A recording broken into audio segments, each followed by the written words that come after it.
Ayan, di ba dati sinabi ko nung linggo, marami sa atin ang pagdating ng Pasko gustong tumanggap. Pero bibihira yung tao na gusto magbigay.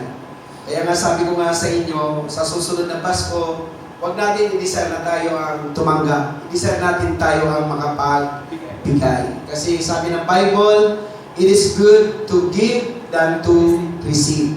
Kaya pag Pasko, huwag kang mag-expect na ikaw ang bibigyan, ikaw ang mag-desire, na ikaw ang magbigay. Napakasarap po yung tayo yung nagbibigay. Okay, a perfect gift for all. Ano nga po ba ang pinakamainam na perfect? Kasi ang iba, masaya pag nabigyan ng gadgets, ang iba masaya pag nabigyan ng damit, yan, ang mga gusto nating mga regalo. Ang iba po ay masaya kapag nabigyan ng bonus, no? Ang bonus, 13 month. Ang iba ngayon, ang mga tumanggap ng 13 month. Iniisip ko nga kung paano ko sila bibigyan dahil isang buwan pa lang yata ang mga ito. Hindi naman pipili mag-13 months sila, di ba? Kasi wala pang buwan. Kaya nga pag sinadang 13 month, may higit ka na isang taon, pang 13 na buwan. Ngayon na buwan pa lang sila, kaya araw ang bilangan namin. Praise God. Ang araw nila, minsan, ang pinakamataas yata, yung nagkakamali ay may nakasweldo na kasi dito sa Edisonville na 800 isang araw. Ngayon, iniisip ko, gigit na kami. Bibigyan ko rin naman sila kahit konti para naman sila may pambili ng candy.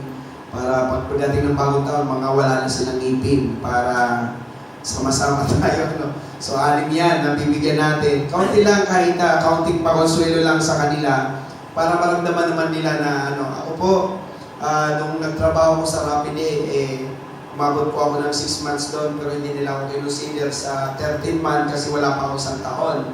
So binigyan lang po ako ng bonus. Alam niyo po yung magkano bonus ko lang doon, binigay sa akin ay 2.5. Manager po yon. Sa kanila siguro wala nang 2.5 na lang. Praise God.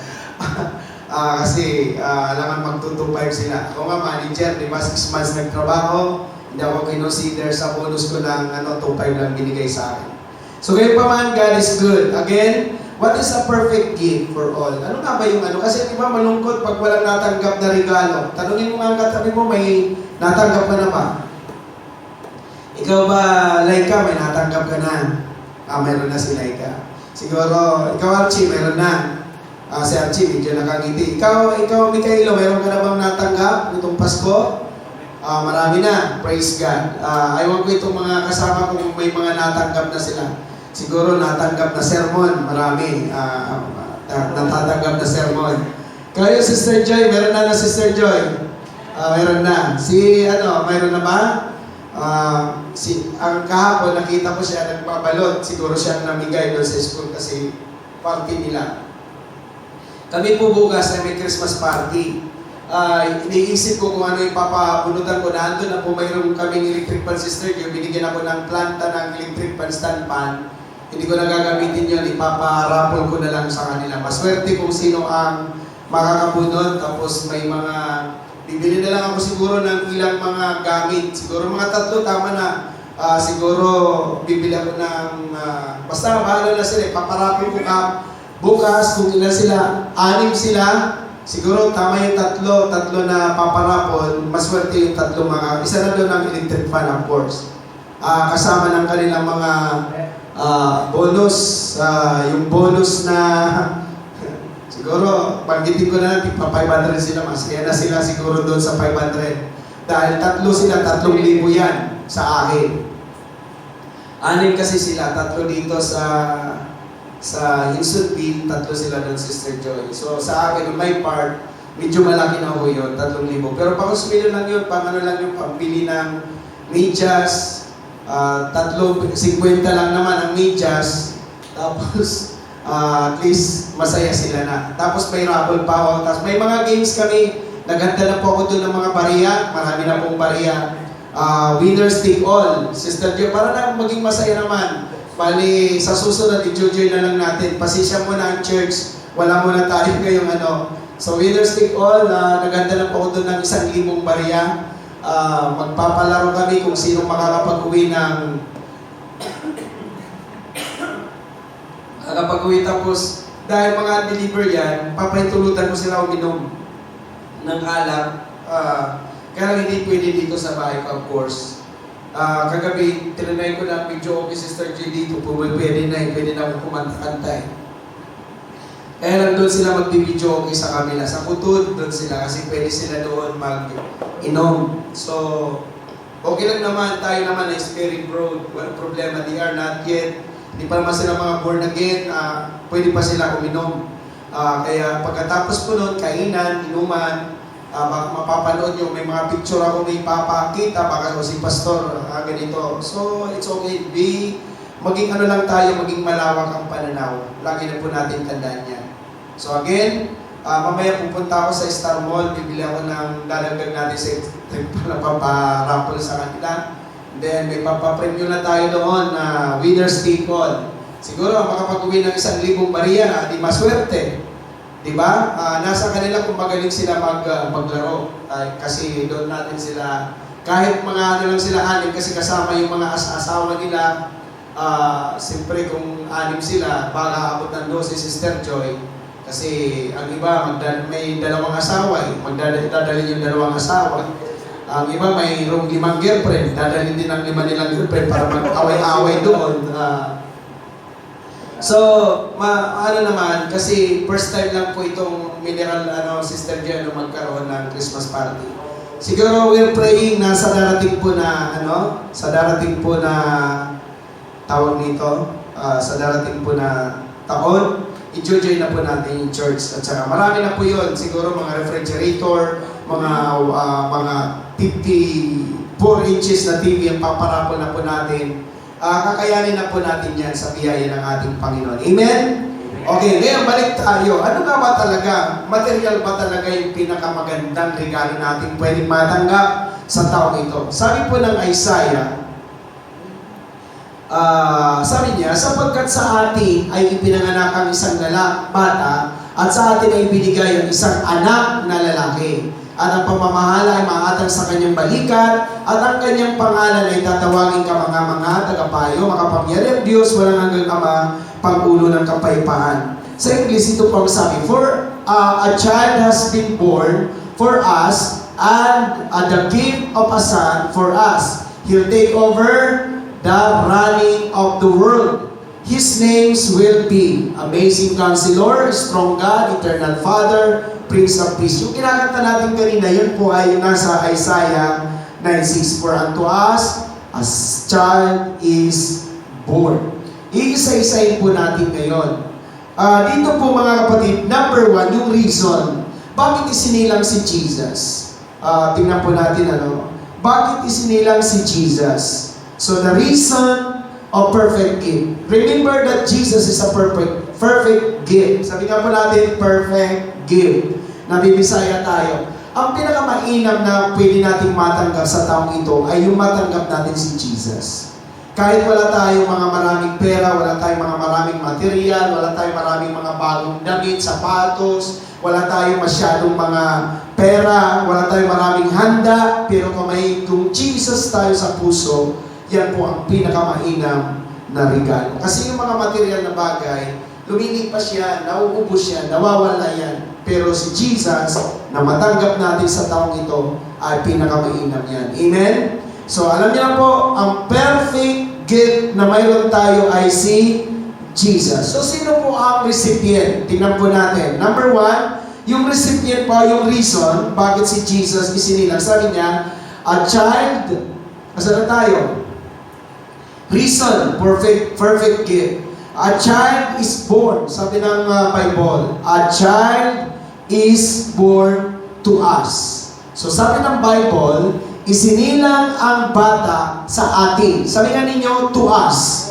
So ang reason kung bakit si Jesus isinilang, sa'yo, sa akin, sa ating lahat. So tayo ang dahilan. Kaya pag nagsiselebrate tayo ng Pasko, isipin mo ikaw ang dahilan. Kasi kung wala ka, hindi ka nagkasala, walang isisilang na tagapagligtas. Kaya si Jesus isinilang, sabi niya, for a child has been born for us, a gift of a son for us. 2 beses binanggit ang salitang for us. Kaya, ang reason ng Pasko, ikaw. Sabi mo nga sa katabi mo, ikaw. Kaya tayo ang dahilan. Kung walang taong makasalanan, walang isisilang na Jesus. Kaya isinilang si Jesus para sa mga makasalanan. Pangalawa, the redemption. Tingnan po natin, redemption of perfect gift. Ano ba ang redemption? Sabi niya doon, a son is given. Nahuli ka na, Mikailo. A recipient, a son is given. So dito mga kapatid, a son is given to us. So redemption, pag sinabing son, speaks about, hindi na po baby, pag sinabing son, malaki na. So ang tinutukoy dyan is si Jesus when He died on the cross. So a son is given to us. Kaya dito ang redemption, si Jesus ay namatay para sa ating lahat. Sabi nga, walang matuwid, wala kahit isa. Ibig sabihin, lahat tayo nagkasala. Sa Bible kasi wala pong venial sin, walang mortal sin. Walang malaki, walang maliit. Kasalanan ay kasalanan. Naintindihan po natin ang pagsisinungaling sa mamamatay tao ay pantay lang sa mata ng Diyos. Kasi iniisip ng tao, pag mamamatay tao ka, sobrang laki ng kasalanan mo. Pag nagsisinungaling ka lang, medyo konti lang kasalanan mo, hindi ko. Sa Bible, sinungaling ka lang, or mamamatay tao man, pantay lang yan sa mata ng Diyos. Sabi nga, ang nagnakaw ng piso at nagnakaw ng 1,000,000, pareho sila magnanakaw. Kasi iniisip natin, kapag medyo konti lang ang kasalanan hindi ko. In the sight of God, we are all sinners. Lahat tayo. Regardless kung ano nagawa natin kasalanan, we are all sinners. But praise be to God, a Son, Jesus, was given to us all. Kanina, binanggit ko kanina sa panalangin, na sa kanyang dugo, mga kapatid, tayo ay pinatawad, nilinis sa lahat ng ating mga kasalanan. Kaya si Jesus, nabayubay sa krus para sa ating lahat. Tama ba, mga kapatid? Kaya dapat hindi tayo ganun tumingin. Pag mayroon tayo nakitang rapist, ay, sobrang sama yan. Ako, mabuti na lang ako, minsan lang ako nagsisinungaling, hindi ko. Pareho tayo sa mata ng Diyos. Pero ang kagandahan, lahat tayo ay iniligtas ng Panginoon. Okay, pangatlo. Sige, next muna. Pangatlo, results. Ano ba ang bunga ng perfect gift ng ating Panginoon? Sige, basta tayo. Sabi po sa Bible, and the government shall be upon his shoulder. Tingnan niyo po, pwede naman po ang pamamahala malagay sa ulo o sa isip.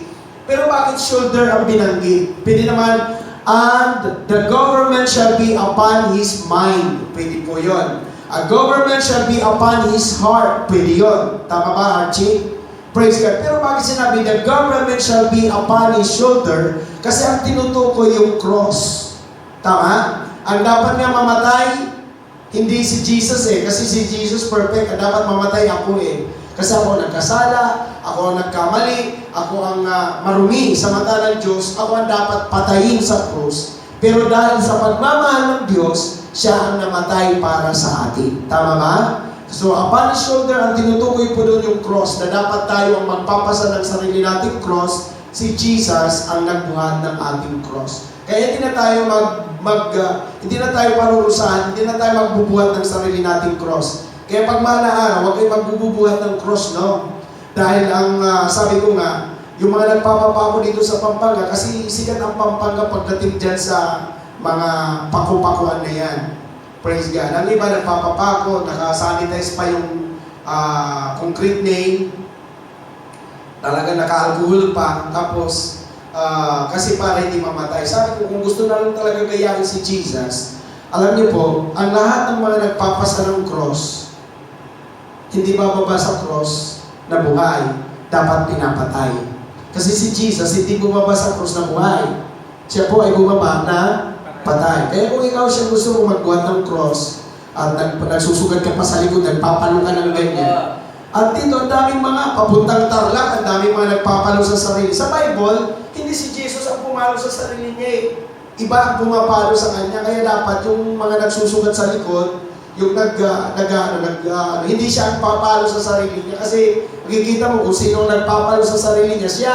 ginaganyan yung palo. Hindi. Ibang pumalo. At yung pamalo nun, hindi kuwayan, ha? Hindi kuwayan. Yun po ay mga, nakakita na po ba kayo ng bako ng mga barbed wire?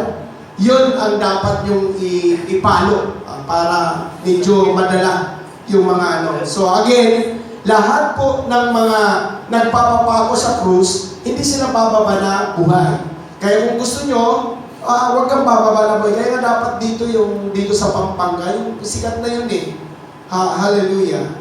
Talagang taon-taon nagpapapako, dapat hindi na siya ibababa sa krus na buhay. Patay dapat kasi si Jesus, kung bumaba siya sa krus, patay siya. Tama ba? Ang ibig ko lang sabihin, walang pwedeng tumulan sa ginawa ni Jesus. Si Jesus lang ang pwedeng gumawa ng pagliligtas natin. Ang iba, sabi ko, bakit ka naghahataw sa sarili mo? Sabi niya, para mabawasan daw ang kanilang kasalanan. Hindi po. Again, sapat na po ang dugo ni Jesus na dumanag sa krus ng Kalbaryo para sa ikapagpapatawad ng ating kasalanan. Kaya ang resulta, kaligtasan. Sabi mo sa katabi mo, ligtas ka na.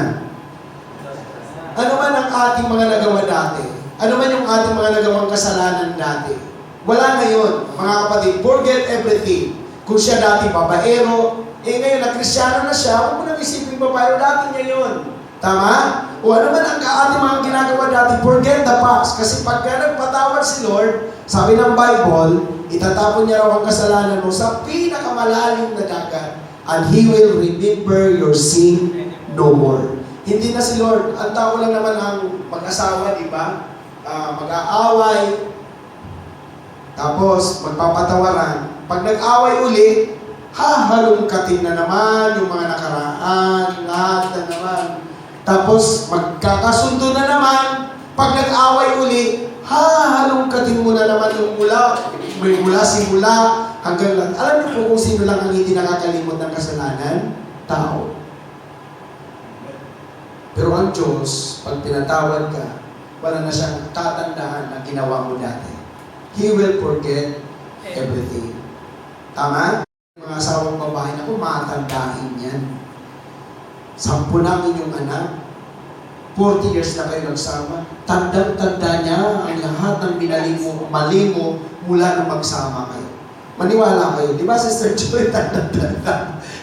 alam pa ng mga babae yung petsa, praise God kung kailan ang babae, kailan sila nagsuntukan, kailan sila naghiwalay, kailan sila alam ng babae po yan lahat. Pero again, ang tao lang hindi nakakalimot. Pero once the Lord, He forgive us, He will forget everything. Kaya pag tinignan ka ng Diyos, you are perfect enough. Wala na pong nakikita ang Diyos na mali sa atin. Amen? Kaya kung ano man ang mga past, lalo na sa mga magbabarkada, magkakakilala, ano man yung past mo, kalimutan mo na yan. Dati siya noon, ganun, pero ngayon iba na. Amen? Kakaintindihan tayo. Sabi mo noon, iba ngayon. Iba na yun. Si Sean noon. Ngayon, iba na siya. Tama? Nang nag-usap kami, sabi niya, nag-aati na pala siya sa born again eh. O di, mas madali na lang pala sa kanya. Praise God. Naiintindihan niya na yung pamamalakad ng born again. Sabi naman ng iba, Iglesia ako. Iglesia din naman kami. Sabi naman ng iba, Katoliko ako. Katoliko din naman kami. Lahat kami dito, lahat ng religion pwede dito kasi ang Catholic means universal. Ibig sabihin, everybody is welcome. Katoliko din kami kasi lahat dito tinatanggap. Tama? Walang ini-screen. Iglesia ba kami ni Kristo? Oo, kasi kami din ay Church of Christ. Tama? Ang born again kasi hindi religion. Ang born again ay tawag sa taong binago ng ating Panginoon. Okay, next slide. Ano po yung ano natin mga kapatid? Okay, the reign of perfect gift. Alam niyo po, si Jesus nag-ahari ngayon sa mundong ito. Si Jesus ay nag-ahari. Sige, basa tayo. Sabi ng Bible, and His name shall be called Wonderful, Counselor, Mighty God, Everlasting Father, Prince of Peace. His name. Alam niyo po, walang ibang pangalan na binigay sa silong ng langit na ikakaligtas ng tao, kundi ang pangalan Jesus. Sabi nga po natin, Jesus.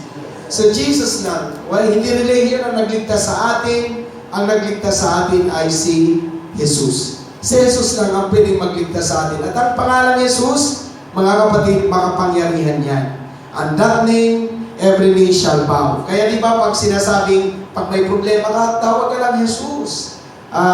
Kasi ang tumatawag sa pangalan ng Panginoon ay maliligtas. Sabi ng Bible, Counselor, pag may problema ka, mayroon kang malalapitan na Jesus. Mahirap yung walang pamilya, di ba? Mahirap yung walang asawa, mahirap yung walang magulang.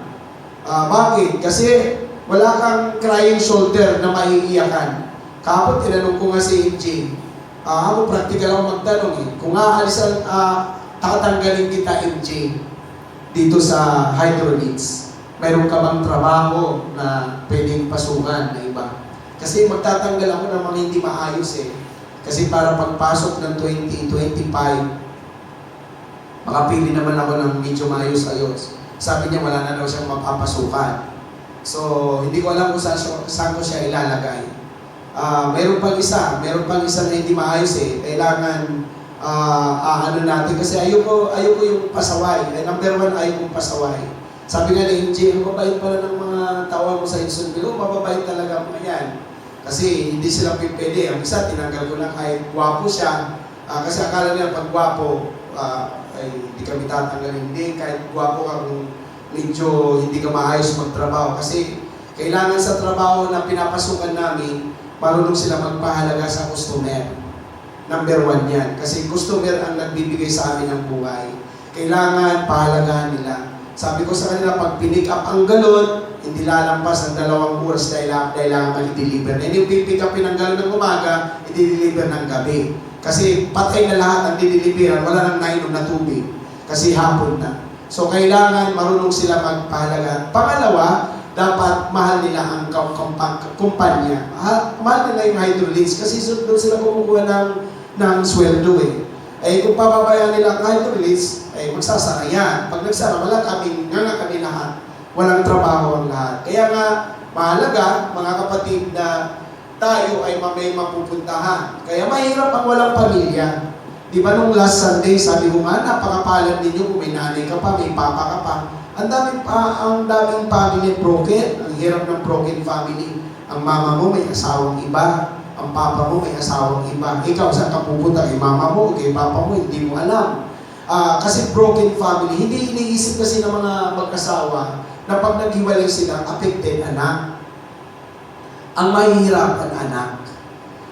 Di ba? At saka mahirap magkasundo yung anak sa kabila, yung half-brother at saka sister. Hindi yan. Halimbawa, ikaw ay anak ka ng mama mo, tapos yung mama mo nag-asawa, tapos yung papa mo may anak din, yung stepfather mo may anak din sa'yo. Mahirap kayo magkasundo niyan. Hindi kayo magkadugo eh.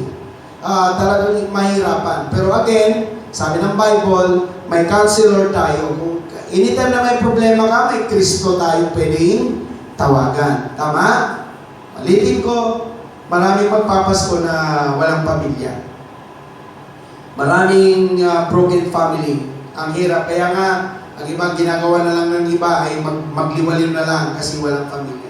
Kaya again, sino ang best gift natin? Perfect gift is Jesus. At pangalawa, lastly, yung family natin. Family, huwag po ninyong kalilimutan, your family is also a perfect gift ng ating Panginoon. Mapalad kung mayroon ka pang mga magulang. Mapalad kung wala kang ano. Kasi actually talaga yung mga magulang, regalo sila sa atin ng Panginoon. Di ba? Ayaw ko siya, buhay pa ba ang papa mo siya? Buhay pa. So may sariling family ano. Tapos si mama mo may sariling family din. Kaya ang hirap ng ganyan eh. Imbes na maranasan yung pagmamahal ng mga magulang. Ewan ko itong si MJ kung ano kasi sa lola siya lumaki. Hindi niya kayang mabuhay ng walang lola niya. So siguro lola niya ang nagpalaki sa kanya. Ang hirap ng ganyan na instead mga magulang. Kaya nga ang hirap na makita mo yung mga bata na ganyan ang sitwasyon. Ako naman kahit papano ay maayos naman ang aking pamilya. Should I say, nanay at saka tatay, buo naman sila nung bandang huli, naging buo din sila. Sila din po ang nagsama habang buhay pagka Ngayon magkatabi din sila sa kamatayan. Ako nga lang naulila, walang nanay tatay, hirap ng buhay ko alam niyo po kung bakit mahirap ang walang magulang? Pagka may problema ka, wala kang nauuwian Wala kang matatakbuhan, wala kang maiiyangan, wala kang kakampi, wala kang mapagsusumbungan. Kaya saan ka pupunta kung wala kang pamilya? Kaya nga, maganda yung ginawa ni Shelley, nagbuo siya ngayon ng sarili niyang pamilya. Kasi, yun ang pwede, ang magiging katuwang niya na ngayon yung kanyang asawa. Yun po yun, kasi mahirap yung pamilya. Pero again, kapag ang pamilya ay buo, ewan ko, nakikita naman ni siya niyan, may kilala naman siya na iba yung tatay ng magkakapatid. Pero mayroon nga akong kilala 5 silang magkakapatid. Yung 5 magkakapatid na yon, 5 ang tatay. Aba ako, kaswela ng babae ni makalima yan. Praise God. 5 lalaki. Pero mo, iba-iba ang tatay. Mabuti nga, kilala niyo naman siguro si Pastor Bob. Si Pastor Bob, 5 silang magkakapatid. 5 din po yung kanyang kapatid na hindi original. Kasi iba-iba silang tatay. Mahirap yung ganyan. Kasi hindi rin natin masisi ang mga magulang na ganyan kasi minsan naghahanap sila ng pagmamahal pero hindi nila masumpungan sa isa, maghahanap na naman ng iba. Kaya nakakadami. Kaya maganda yung bago mag-asawa, hanapin mo na talaga yung totoong pagmamahal. Kasi ngayon mahirap na hanapin yung totoong pagmamahal. Siguro sabi nga ni Solomon, sa 1,000 babae, wala siyang makitang matino kahit isa. Sa panahon ni Solomon yun, hindi ko sinasabi ngayon walang matino. Marami pa matino ngayon. Pero ibig lang sabihin ko doon, sa 1,000, hirap mo makakita ng ideal na babae. Kasi ang katuwiran ngayon ng babae, kung kaya ng babae ang lalaki, kaya din ng babae ang manlalaki. O, di ba? Ganun ngayon. Ang kaya ng lalaki, kaya din namin mga babae, sinasabi ng mga babae. Kaya, mahirap maghanap ngayon ng matinong babae. May nabasa ako sa Facebook, sabi niya gano'n, malalaman mo raw ang totoong nagmamahal na babae dahil pag mag-chat ka lang daw ng 1 beses, 1 araw, naiintindihan agad niya na busy ka. Meron ba yun nakikita? Iba nga, hindi ka lang nakapag-chat. Hindi mo na ako mahal. May iba ka na. Ang ganun agad. Hindi lang nakapag-chat. Pero ang babae daw na maayos, understanding, napakalawak ng pangunawa, na hindi nakapag-chat, siguro busy siya. Ang ganda ng ganun. Siguro may trabaho siya. Siguro ang dami niyang ginagawa ngayon.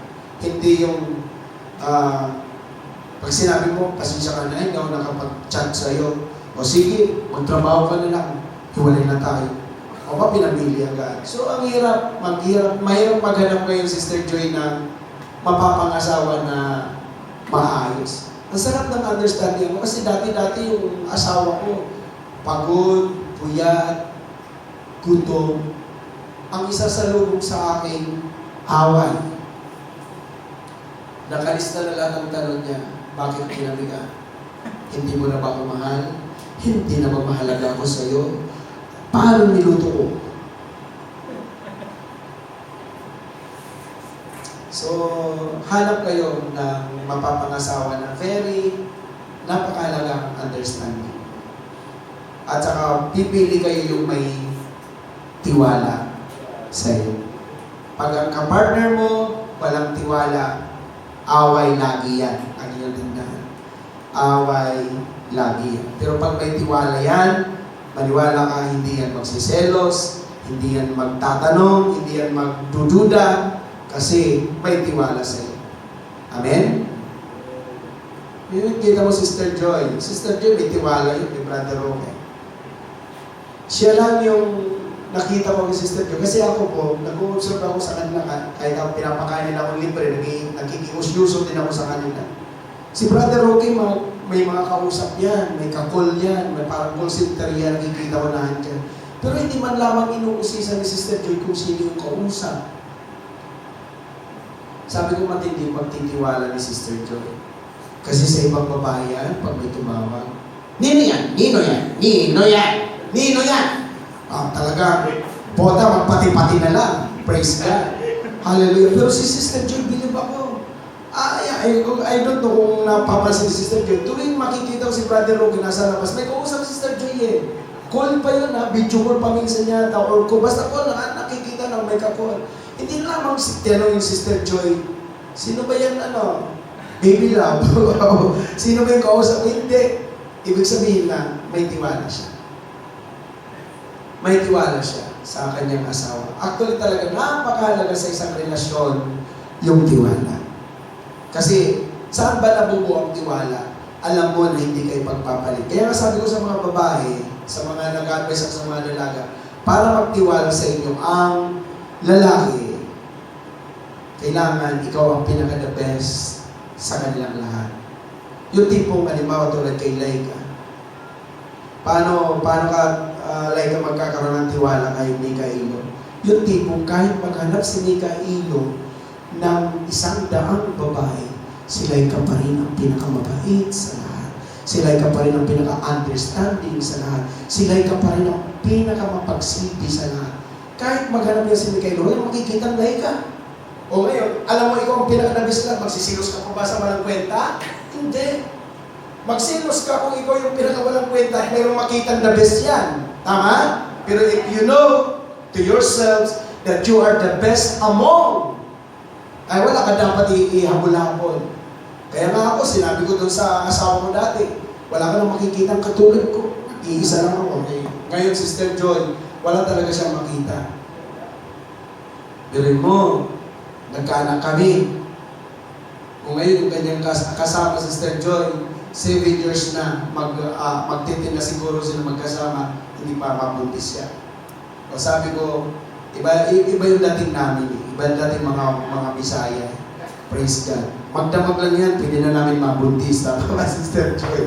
Malakas yung aming mga So, ibig ko lang sabihin, hanap kayo ng mga taong mapagkakataon. Gusto ko kay JJ, makahanap siya ng mapapartner niyang magiging mabait. Oo. Kasi alam niyo po, yung mga hindi nagawa ng mga magulang, dapat yung asawa ang magpupuno niyo. Amen? Ang sarap naman nun. Halimbawa kay MJ din, yung parang tipong uuwi.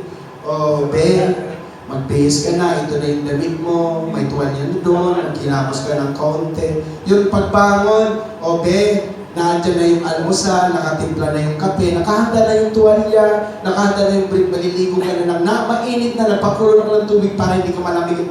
Ang sarap naman ng ganyan. Hallelujah. Yung hindi yung paggising mo sa umaga, at sasabihin niya, bahala ka sa buhay mo. Maligo ka kung maligo ka. Pero, again, family is also a best gift. Amen? Palapakan natin si Lord. Hallelujah. So,